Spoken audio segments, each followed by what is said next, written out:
Hey guys, it's Hank. I'm going to make an argument today against free college. And that might not be popular, but before you give it a dislike, just hear me out. My main point against free college is when you get out of high school, a lot of times you don't know what you want to do. And if you have an opportunity to go into the working world, to raise a little capital, to see what it's like in the profession that you might choose, you'll be better equipped to go to college. Now, I say no free college, but we definitely need affordable college. College, if you can pay for it, and any person that works for a year should be able to pay for a year in kind in college. So, or working through college or scholarships, things like that. But I'm saying anybody that works for a year should be able to afford their tuition, their books, their classes, and because they made that initial investment, or because they had saved that money ahead of time, you'll appreciate the value of your education. Because you enter the working world, just even for a short period of time, you'll learn quickly about the glass ceilings that come along with not having an education, or you may find that you don't want to spend so much more time in school because you already are enjoying what you do. And there'll always be an opportunity for you to gain more education. I always say the best investment that you can make is in education. But if something like free college were instituted, it allows the current educational system, which doesn't really prepare you for anything by the time you get out of K through 12. So imagine all this time is being wasted in your primary education, which is already quote-unquote free. I mean, it's being paid for by your municipalities, and then the federal government give them grants and things. Yeah, that's supposed to be free, and it's ruined. It's ruined, and politicians have an opportunity to get their fingers into it.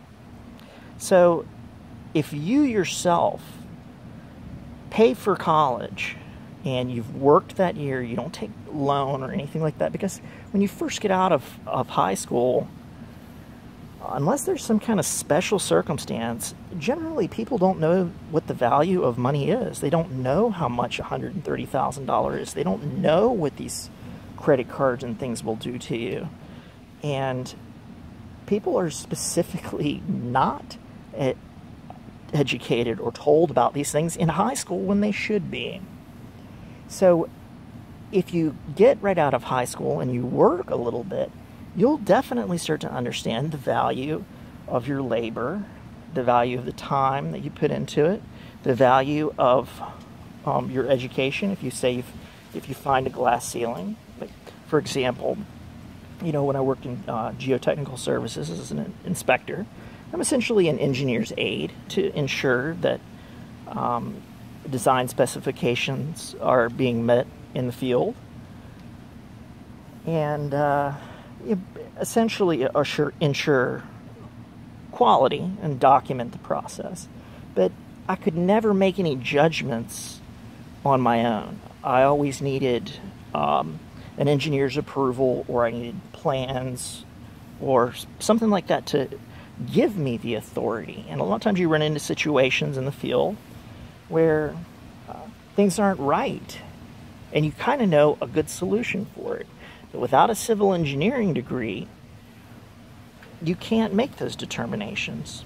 And rightfully so, because you might think you're right, but without that specific education, no one around you can be certain that you do. Just for example, like you can't have you can't have somebody that comes out and documents in a surgeon's operating room what's going on, or tries to make sure that things are being done correctly, they're not going to let you perform surgery. So that's, some of the glass ceilings and things that you'll find. But then again, you may find that you're making enough money. You enjoy reading the plans. You don't like spending all that extra time designing a dam, or, coming up with the exact width that, bricks should be, or, what the compaction levels should be, or, you don't want to make that investment in time. You want to get on to other things. Maybe you want to have a family. Maybe you have children already. Maybe you want to try more things. So by working and gaining that little bit of extra money, you first really learn what the value of money is, what the value of your labor is. You learn the hang-ups, the glass ceilings, and you can appreciate your own efforts a little bit more, because you know exactly what your education is going to do for you. So you're able to go into college focused on it instead of focused on partying.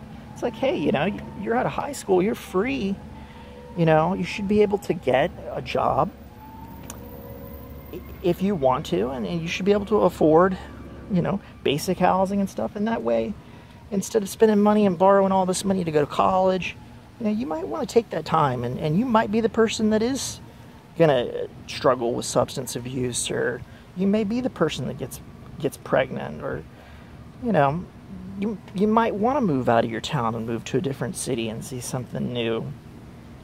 And all that happening to you while you don't have to assume the debt burdens and the stress of exams and all these other things really will enable you to have that period of much needed introspective. Another reason we shouldn't have free college, aside from the fact that it soaks up your most productive working years, and it would be a given foregone conclusion that you'd have to go to college. Man, if you earn a little bit and it pays for your school, then you really know what direct input you can have on your education. So, if you definitely want that engineering degree, you definitely want, to get your history, master's in history, you're going to know, after having been in the working world for a short period of time, you're going to know exactly what you want your education to do for you. And you won't be able to let these colleges and institutions run so roughshod over you, because you'll have a little experience in dealing with the working world. Okay, these people in the colleges and academic institutions will take you for a ride. Like I say, anybody that's in college now knows they're getting gouged on it, but what can you do? You have to pay for the $300 textbook. But hey, if you worked a little bit, how long it takes to make $300 before you get snookered into borrowing all that money. And one that you can't ever get away with. It's essentially having a mortgage, and you end up with no property at the end. And there's just so many advantages to having that little extra time to earn a little something for yourself, because you come out in 18, you might have had a job since you were 16 or maybe even 15, but you don't get a certain sense of satisfaction or pride until you live on your own. And if they make college free, it's going to be a foregone conclusion that you're supposed to end up there after high school, and then it'll be the same old thing. It won't be an academic institution at all. It'll be pretty much the same party on kind of nonsense. I remember being so disappointed leaving high school and going to college and finding that it was a degradation in my education, especially what they wanted for it. Auditoriums full of 300 kids and stuff. You know, and right away, if it costs a little something, you have some skin in the game, it's going to weed out a lot of people that don't really want to be there. And that's a really good thing. You know, right now they have, I mean, your prerequisites is you might have to go through physics 102, 3, 4 to be able to move on the next thing. And I heard of a physics professor tell me one time, he said, you know, I was like, why does a business major need physics? And he was like, to weed out the idiots. And it's like, you know, we come here, we pay all this money. The idiots should have already been weeded out, number one. And number two, like, nobody should have to feel obligated to go to college. They shouldn't have to feel obligated to go to college. They shouldn't have to feel obligated to, you know, waste a lot of the productive years in their life. You get so burned out too later on. You get burned out. So 4 years might be enough for you. You know, you get your civil engineering degree and go on, and you can make certain levels of decisions. You want to go back, become a full-blown PE, then you would do that. And education is a lifelong process. You don't have to go and get it all done right away. Believe it or not, life is pretty long, and sometimes you don't want to waste your youth. And, you know, nothing in life is free. And when they say free college, don't just think about money, but it's going to cost you something. I promise. All right, and this is the second time I shot this video. I wasn't satisfied with the first. Again, I want to thank Gus, T-Gus, for the comments that he's made and giving me a little bit direction. I am trying to put together some more logical, more brought together arguments that stick to the point, because I can have a tendency to meander. So I'm thinking a class or taking a Toastmasters class here in public speaking is going to be something I'll do, because I've never really been interested in you know, trying to make a living off YouTube or trying to be popular or anything.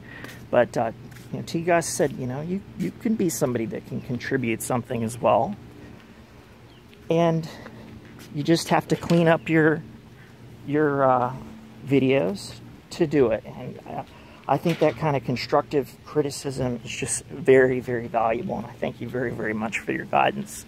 So we're going to keep working on it. But that's it. That's Hank. I hope you enjoyed it. I'll catch you guys later.